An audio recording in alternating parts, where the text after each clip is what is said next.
ಮಳವಳ್ಳಿ ಪಟ್ಟಣದ ಅನಂತರಾಮ್ ವೃತ್ತದಲ್ಲಿ ಭೀಕರ ರಸ್ತೆ ಅಪಘಾತ. ಇಬ್ಬರು ಬೈಕ್ ಸವಾರರಿಗೆ ಗಾಯ, ತಪ್ಪಿದ ಭಾರೀ ಅನಾಹುತ. ಮಳವಳ್ಳಿ ಪಟ್ಟಣದ ಹೃದಯ ಭಾಗದಲ್ಲಿರುವ ಅನಂತರಾಮ್ ವೃತ್ತದಲ್ಲಿ ಶನಿವಾರ ರಾತ್ರಿ 12:30 ಗಂಟೆ ರಾತ್ರಿಯಲ್ಲಿ ಭೀಕರ ಅಪಘಾತ ಸಂಭವಿಸಿದ್ದು, ಇಬ್ಬರು ಬೈಕ್ ಸವಾರರು ಗಾಯಗೊಂಡು ಫುಟ್ಪಾತ್ ವ್ಯಾಪಾರಿಗಳು ಭಾರೀ ಅನಾಹುತದಿಂದ ಪಾರಾಗಿರುವ ಘಟನೆ ಮಳವಳ್ಳಿ ಪಟ್ಟಣ ಪೊಲೀಸ್ ಠಾಣಾ ವ್ಯಾಪ್ತಿಯಲ್ಲಿ ಜರುಗಿದೆ. ಪಟ್ಟಣದ ಮೈಸೂರು ರಸ್ತೆಯಿಂದ ಬಂದ ಕಾರು ಬೈಕ್ ಸವಾರಿಗೆ ಡಿಕ್ಕಿ ಹೊಡೆದು ನಂತರ ಅನಂತರಾಮ್ ವೃತ್ತದಲ್ಲಿ ಹಾಕಲಾಗಿದ್ದ ಸಿಗ್ನಲ್ ಕಂಬಕ್ಕೆ ಡಿಕ್ಕಿ ಹೊಡೆದಿದೆ. ನಂತರ ಫುಟ್ಪಾತ್ನಲ್ಲಿರುವ ಅಂಗಡಿಗಳಿಗೆ ನುಗ್ಗಿ ಪಲ್ಟಿ ಹೊಡೆದಿದೆ.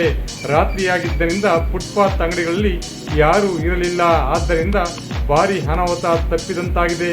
ಫುಟ್ಪಾತ್ ಅಂಗಡಿಗಳಲ್ಲಿ ವ್ಯಾಪಾರಿಗಳು ಹಾಗೂ ಜನರು ಸಂಚಾರ ಮಾಡುತ್ತಿದ್ದರೆ ಭಾರೀ ಅನಾಹುತ ನಡೆಯುತ್ತಿತ್ತು ಎಂದು ಜನರು ತಿಳಿಸಿದ್ದಾರೆ.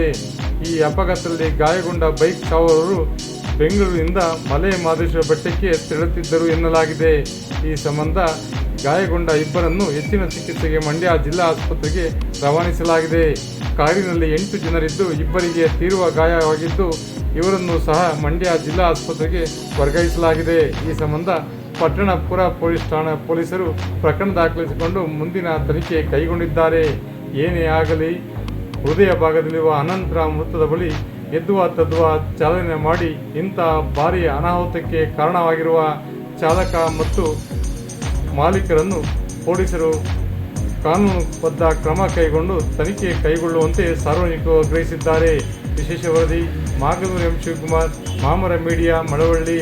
ಇತ್ತೀಚೆಗೆ ರಾತ್ರಿ ವೇಳೆಯಲ್ಲಿ ಪಾನಮತ್ತರಾಗಿ ಗಾಡಿ ಚಾಲನೆ ಮಾಡುವ ಘಟನೆಗಳು ಹೆಚ್ಚಾಗುತ್ತಿದ್ದು, ಪುರ ಪೊಲೀಸರು ರಾತ್ರಿ ವೇಳೆಯಲ್ಲಿ ಇಂಥ ಘಟನೆಗಳನ್ನು ತಪ್ಪಿಸಲು ಮದ್ಯಪಾನ, ಡ್ರಿಂಕ್ಸ್ ಆ್ಯಂಡ್ ಡ್ರೈವ್ ಹೆಚ್ಚು ತಪಾಸಣೆ ಮಾಡುವಂತೆ ಸಾರ್ವಜನಿಕರು ಆಗ್ರಹಿಸಿದ್ದಾರೆ.